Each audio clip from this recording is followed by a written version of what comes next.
નમસ્કાર, આપ જોઈ રહ્યા છો નેશન પ્લસ ન્યૂઝ. હું છું આપની સાથે હિરલ પંડ્યા. વડોદરાના કોર્પોરેટર આશિષ જોશીના કેસમાં લિસ્ટેડ બુટલેગરને સહેલાઈથી જામીન મળી જાય તેવી વ્યવસ્થા કરવાના સંખેડા પોલીસ પર વડોદરાના પૂર્વ કોર્પોરેટર પારુલ પટેલ દ્વારા આક્ષેપ લગાવવામાં આવે છે, જેને લઈને પારુલ પટેલે પુરાવા સાથે રાજ્યના ડીજીપીની કચેરીમાં ન્યાયની ગુહાર લગાવી છે. ગત 24 એપ્રિલ 2026ના રોજ સંખેડા પોલીસે એક ઇકો ગાડીમાંથી 299 વિદેશી દારૂની બોટલો સાથે પ્રમોદ પાંડે નામના બુટલેગરને ઝડપ્યો હતો. પોલીસે આ કેસમાં આક્ષેપ કર્યો હતો કે આ દારૂ વડોદરાના સ્થાનિક નેતા આશિષ જોશીએ મંગાવ્યો હતો. જો કે ટ્વિસ્ટ એ છે કે આ કેસમાં પકડાયેલા મુખ્ય આરોપી પ્રમોદ પાંડેને ઓછી કલમો દર્શાવવાના કારણે માત્ર એક જ દિવસમાં કોર્ટમાંથી જામીન મળી ગયા હતા. આ સમગ્ર મામલે સંખેડા પોલીસની ભૂમિકા શંકાના દાયરામાં આવતા પારુલ પટેલે પુરાવા સાથે ડીજીપી કચેરીમાં ન્યાયની ગુહાર લગાવી છે. તારીખ 24/4/2026ના રોજ સંખેડા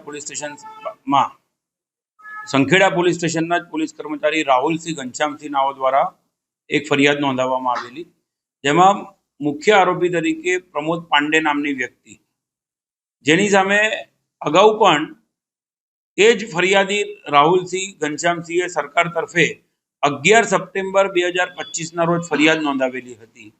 પરંતુ જે હાલની જે ફરિયાદ હતી, જે એપ્રિલમાં નોંધવામાં આવી હતી, એ ફરિયાદની અંદર બીએનએસની કલમ 111 ન લગાડીને રાહુલસિંહ ઘનશ્યામસિંહે જે એક જ વ્યક્તિ સામે બે અલગ અલગ ફરિયાદ કરે છે, જેમાં પ્રથમ ફરિયાદમાં બીએનએસની કલમ 111 લગાડે છે, જ્યારે બીજી ફરિયાદમાં નથી લગાડતા. એ કરવા પાછળનું મૂળ કારણ એક જ કે ઓછી કલમ જો લગાડે તો ગુનાની ગંભીરતા ઓછી રહે અને આરોપીને સહેલાઈથી જામીન મળી શકે. આ સમગ્ર મામલે અમે જે કોઈ પુરાવા ભેગા કર્યા એમાં સંખેડા પોલીસ સ્ટેશનના police inspector JU Gohil, Rahulsinh Ghanshyamsinh, જે સંખેડા પોલીસ સ્ટેશનના જ ફરિયાદી છે, બંને ફરિયાદના રેડિંગ પાર્ટીના જે કોમન વ્યક્તિ તરીકે છે એએસઆઈ રાયસિંગ જયસિંહભાઈ, પછી તપાસ અધિકારી તરીકે વિજયકુમાર દીપસિંહ બારિયા, અને બંને ફરિયાદમાં જે કોમન પોલીસ સ્ટેશન ઓફિસર એટલે પીએસઓ જે છે એ છે બાબુભાઈ ગોરધનભાઈ પરમાર. આ તમામને ખબર હતી કે એક ગુનાહિત ભૂતકાળ ધરાવનાર પ્રમોદ પાંડે સંખેડા પોલીસ સ્ટેશનનો જ સપ્ટેમ્બર 2025નો આરોપી છે બીએનએસની કલમ 111 મુજબનો. તો એપ્રિલમાં જ્યારે બીજી ફરિયાદ નોંધાય તો એમાં ફરી વખત એ કલમ ન લગાડવા પાછળનું કોઈ કારણ ન હતું, પરંતુ પાછળથી જ્યારે આશિષભાઈ જોશીના રિમાન્ડ પૂર્ણ થયા ત્યાર પછી એકાએક જ્યારે આ કલમનો ઉમેરો આવ્યો અને અમે તપાસ કરી ત્યારે ઘણી બધી બાબતો સામે આવી છે, જેમાં પંચનામું જે કરવામાં આવ્યું એ પંચનામું જે ગાડીનું કરવામાં આવેલું હતું એ ગાડી નંબર પ્લેટ વગરની ગાડી છે એવું બતાડવામાં આવ્યું. જ્યારે અમે સ્થળ ઉપર જે પોલીસ સ્ટેશનમાં ગાડી પડેલી છે, જ્યારે ગાડી જોઈ તો ગાડીની અંદર જ નંબર પ્લેટ જણાઈ આવી હતી. એ નંબર પ્લેટના અમે ફોટા પાડી રાખેલા છે અને આ તમામ જે ગુનાહિત કૃત્ય છે એ તમામ પાંચે પોલીસ કર્મચારીઓએ મળીને જે કર્યું છે એ આરોપી પ્રમોદ પાંડેને સહેલાઈથી જામીન મળી શકે એ જ કારણોસર આ કર્યું. અને એના કારણે જ 25 તારીખના રોજ નામદાર કોર્ટમાં જે કોઈ પેપરો મૂકવામાં આવ્યા એના આધારે સહેલાઈથી પ્રમોદ પાંડે જામીન પર મુક્ત થઈ ગયો અને પાછળથી આ વધારાની ખોટી કલમો લગાડવામાં આવી રહી છે.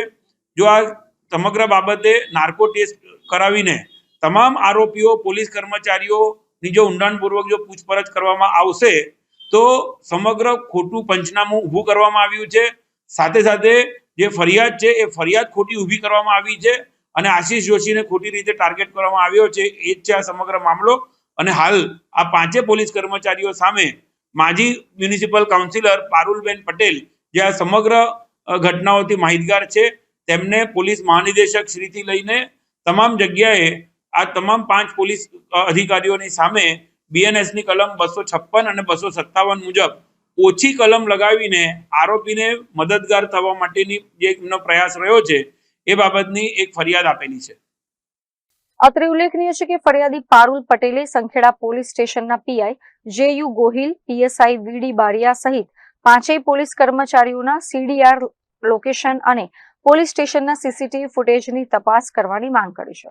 તેમજ ભ્રષ્ટાચાર અને લાંચના આક્ષેપો મુદ્દે આ તમામ સામે બીએનએસએસની કલમ 173 મુજબ 0 નંબરથી એફઆઈઆર નોંધી ફોજદારી રાહે ઉચ્ચ સ્તરીય તપાસ કરવાની લેખિતમાં રજૂઆત કરી છે. ડીજીપીની કચેરીમાં કરેલી આ ફરિયાદને લઈને આગળ કેવી કાર્યવાહી કરવામાં આવે છે તે હવે જોવાનું રહ્યું. કેમેરામેન નવનીત પરમાર સાથે Chirag Patel, nation plus news, Vadodara. સમાચારોના સતત અપડેટ મેળવવા માટે અમારી નેશન પ્લસ ન્યૂઝની યુટ્યુબ ચેનલને સબસ્ક્રાઇબ કરો, બેલ આઇકન દબાવો અને જોડાયેલા રહો ફેસબુક, ઇન્સ્ટાગ્રામ અને ટ્વિટર પર.